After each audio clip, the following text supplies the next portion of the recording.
যখন একজন মহিলা প্রতারণা করে তখন প্রথমে যা বেরিয়ে আসে তা প্রায় কখনোই স্বীকারোক্তি নয়, বরং দূরত্ব প্রকাশ করে এমন একটি বাক্যাংশ।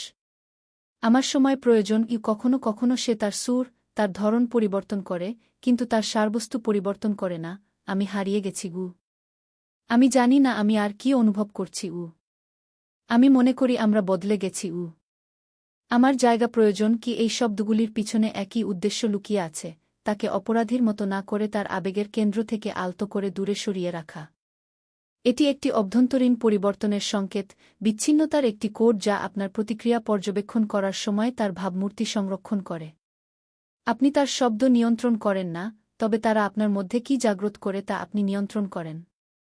এই ধরনের বাক্যাংশ অগত্যা শেষের ইঙ্গিত দেয় না, বরং সততার সূচনা করে, তার সাথে এবং বিশেষ করে নিজের সাথে। বাক্যের আগে শরীর ইতিমধ্যেই কথা বলেছে, কম চোখের যোগাযোগ, সংক্ষিপ্ত প্রতিক্রিয়া, হঠাৎ অনুপস্থিতি, ফোন কলের উত্তর, ঠান্ডা অঙ্গভঙ্গি। বাক্যটি কেবল কয়েক সপ্তাহ ধরে চলমান একটি প্রক্রিয়ার জন্য একটি লেবেল। পরিণত পুরুষরা ঘটনার প্রতি প্রতিক্রিয়া দেখায় না, তারা প্রবণতাগুলি ডিকোড করে। কথাগুলো বলার অনেক আগেই তারা আবেগগতভাবে পিছিয়ে পড়া অনুভব করে। যে নারী এখনও সংযুক্ত সে তোমাকে জানার চেষ্টা করছে।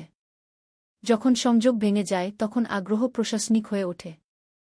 ভিন্নতাগুলো একই ধরন অনুসরণ করে, এটা তুমি নও, এটা আমি আমরা ভিন্ন জিনিস চাই আমার নিজেকে বুঝতে হবে কি এই বাক্যাংশগুলো অপরাধবোধ কমিয়ে দেয় এবং তাদের বর্ণনাকে রক্ষা করে।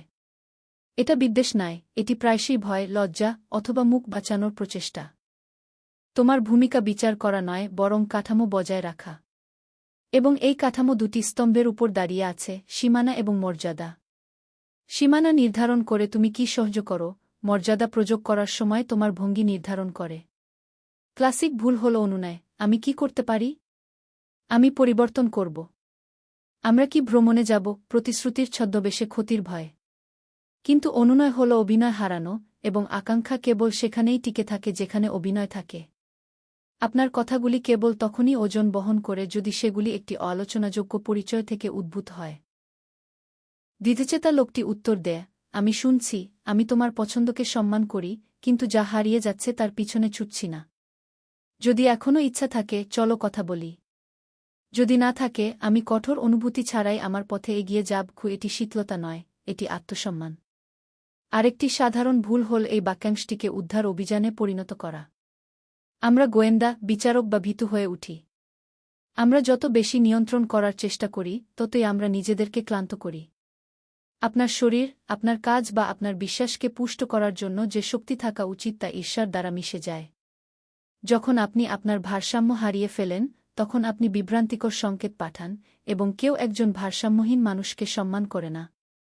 আমার সময় প্রযোজন খুব প্রায়শই মনস্তাত্ত্বিক স্থানের দিকে প্রথম পদক্ষেপ, এখনও বিশ্বাসঘাতকতা নয়। আমি কেবল ভাবছি আমি কেবল কথা বলছি কে এটি অসন্তুষ্টি থেকে কর্মে রূপান্তর।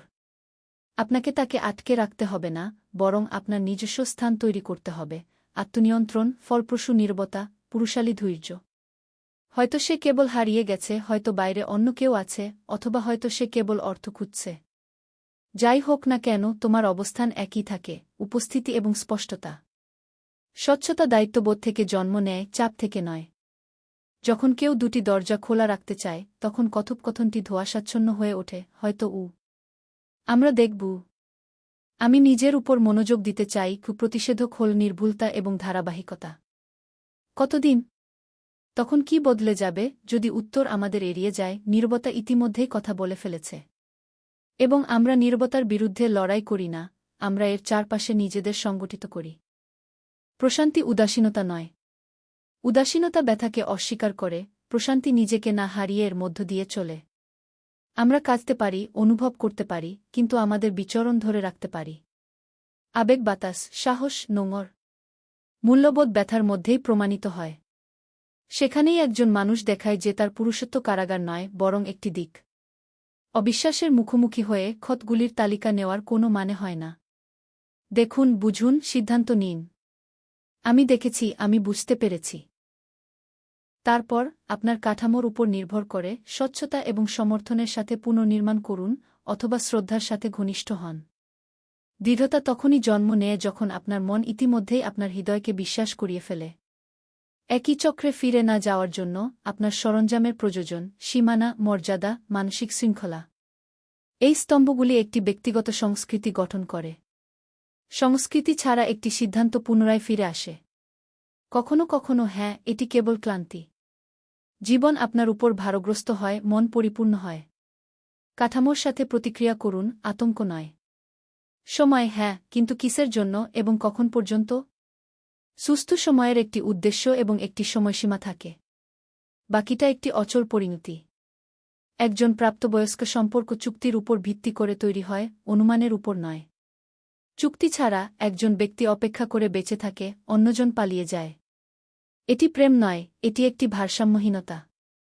পেরিফেরাল লক্ষণগুলি মিথ্যা বলে না, অস্পষ্ট সময়সূচি, লক করা ফোন, নতুন বন্ধ বৃত্ত, ক্রমাগত সমালোচনা, স্পষ্ট অহংকার। ভয়াবহ হওয়ার দরকার নেই, পরিষ্কার মাথার অধিকারী হও। কেন্দ্রীভূত ব্যক্তি পর্যবেক্ষণ করে এবং কাজ করে। প্রতিক্রিয়াশীল ব্যক্তি বিস্ফোরিত হয়, তারপর অনুশোচনা করে। সবকিছু ঠিক করে দেয় এমন অলৌকিক কথোপকথনের স্বপ্ন দেখো না। এটাই ব্যতিক্রম। নিয়ম হল তোমার জীবন চালিয়ে যাও, ঘুম, কাজ, ব্যায়াম, উদ্দেশ্য, নীরবতা। শৃঙ্খলা কোনো শাস্তি নয়, এটি একটি আশ্রয়। এবং এই আশ্রয় প্রতীকী হতে পারে একটি নোটবুক, হাঁটা, স্নান, একটি প্রার্থনা, সেই স্থান যেখানে তুমি শ্বাস নিও। যখন একটি সম্পর্কের অবনতি হয়, তখন তুমি আবিষ্কার করো যে তুমি সম্পূর্ণ নাকি নির্ভরশীল। সম্পূর্ণ ব্যক্তি এগিয়ে যায়, নির্ভরশীল ব্যক্তি বৃত্তে ঘুরে বেড়ায়। এবং পার্থক্য হল এমন ব্যক্তির সাথে সংলাপ বন্ধ করা যা আর শুনতে চায় না। যখন সে বলে, আমার সময় প্রয়োজন, দুবার শুনুন এবং একবার উত্তর দিন, আমি তোমার সময়কে সম্মান করি, কিন্তু আমার পথ পারস্পরিক সহযোগিতা দাবি করে কি একটি নির্দিষ্ট তারিখ পর্যন্ত আমরা স্পষ্টভাবে কথা বলব। এরপর আমি এগিয়ে যাব, এটা কোনো হুমকি নয়, এটা একটি সুস্থ সীমানা। ভালোবাসার ছদ্মবেশে কিন্তু গর্বের জ্বালায় ভরা বাক্যাংশ এড়িয়ে চলুন, কেউ তোমাকে আমার মতো ভালোবাসবে না। তুমি এতে অনুতপ্ত হবে। আমি তোমার জন্য সবকিছু করেছি। পরিপক্ক ভালোবাসা পিছপা হয় না, এটি পছন্দ করার সুযোগ দেয়া। এবং যারা অন্যকে অবজ্ঞা না করে বেছে নেয় তারা বেড়ে ওঠে। কখনো কখনো আমার সময় প্রয়োজন আপনার নিজের অবহেলা প্রকাশ করে। আপনি নিজেকে হারিয়ে ফেলেছেন, আপনি শোনা বন্ধ করে দিয়েছেন, আপনি আগুন নিভিয়ে দিয়েছেন। এটি স্বীকার করা আপনাকে হ্রাস করে না, এটি আপনাকে শক্তিশালী করে। দৈনন্দিন জীবনের নীরবতায় প্রকৃত পরিবর্তন ঘটে। যদি আপনার সন্তান থাকে তাহলে যুদ্ধ শুরু করবেন না। ব্যথাকে একটি উত্তরণে রূপান্তর করুন। শিশুকে সেতু বানাবেন না। আপনার রুটিন রক্ষা করুন। ব্যথা থেকে কর্তব্য আলাদা করুন। আঘাত সত্ত্বেও আপনার দায়িত্ব পালন করা আপনার মেরুদণ্ড তৈরি করে। যদি সময় নিজেই শেষ হয়ে যায় তাহলে নিজেকে বন্দী না করে ইতিহাসকে সম্মান করুন। কৃতজ্ঞতা কোনো প্রত্যাবর্তন নয়, এটি একটি বোঝাপড়া। এবং যদি নবায়নের জন্ম হয় এটা পরিপক্কতা থেকে আসুক, ভয় থেকে নয়। আত্মবিশ্বাস পুনর্গঠিত হয় কর্মের মাধ্যমে, কথার মাধ্যমে নয়। আর যদি একদিন অদৃশ্য হওয়ার তাড়না জাগে, মনে রাখবেন, পালিয়ে যাওয়া একটি চেতনানাশক। আপনার জীবনে উপস্থিত থাকুন।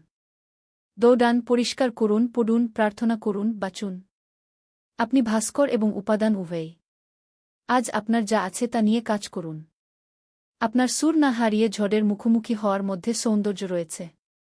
যখন আপনি নিজের দিকে তাকিয়ে বলতে পারেন, আমি আমার নীতির প্রতি সত্য ছিলাম, এমনকি ব্যথার মধ্যেও, তখন অন্য সব কিছু, ভালোবাসা, প্রত্যাবর্তন, পুনর্নবীকরণ, গৌণ হয়ে ওঠে।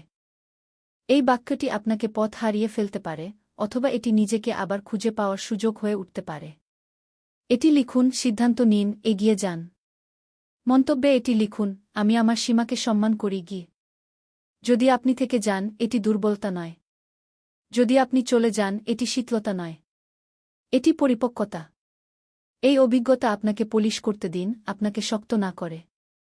বিশ্বের এমন পুরুষদের প্রয়োজন যারা গড়ে তোলে, যারা সমর্থন করে এবং যারা অধ্যবসায় করে। শক্তি এবং সাহসের মাধ্যমে আপনি সেই মানুষটি হয়ে ওঠেন।